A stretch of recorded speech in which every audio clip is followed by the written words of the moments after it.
look around the globe, though, another key place has been Russia. And I realize with the United States and with what we've done with Russia, it has cut down your ability to be able to reach some of those assets. What's your prognosis? Where do you think we're headed in terms of our relationship with Russia and what that means for Exxon Mobil?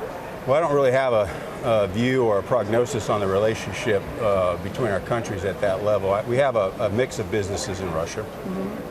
We have a very successful business on the East Coast that is not affected by the sanctions, that we continue to invest and manage. Sakhalin on the East Coast. And then the sanctions have affected some of the Arctic and deep water work that we were doing. And we're right now at a standstill. We're complying with all the sanction requirements. And as and when the government decides to take action on a sanction, we'll be positioned to respond to that and hopefully get in and take a look at some of the data that we collected as part of that initial activity up there. Your predecessor, Rex Tillerson, obviously is running the State Department there, and that has all kinds of people wondering what's going to happen with his relationship with Russia. He's obviously spent a lot of time with Putin and with Russia negotiating through some of those things. Do you think it makes it more likely that sanctions are relieved because it's Rex Tillerson? Well, my own personal view of having worked with Rex for many years is Rex is going to make the decision which is best for our country. His personal circumstances for where he was in the past, I have no doubt that is not going to play in on his decision making. Have you spoken to him at all since he's been confirmed as secretary? He's been pretty busy, and I've been pretty busy. So I should take that as a no? Yeah. Obviously, you've been with this company for 25 years. I have. You're only 51 years old, but you've had a lot of time to be here. You were still put in this job a little sooner than you might have expected because of Mr. Tillerson's movement with these things. Who do you turn to if you have any questions on something? Well, I have a great board.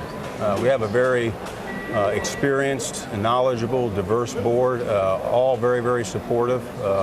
Had lots of conversation. I had a year as a president serving on the board to get to know all of them very well, and they've been very supportive. And so any questions I've got, any perspective I'm looking for, they're my first stop.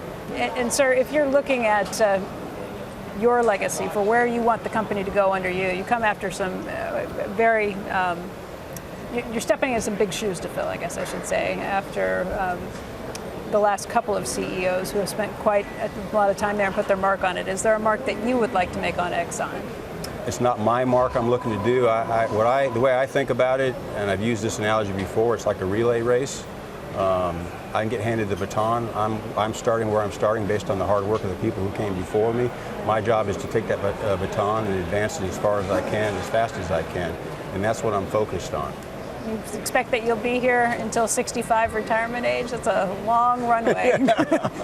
I haven't even thought about that. I'm just focused on how do we grow the most value for the shareholders and stay after it.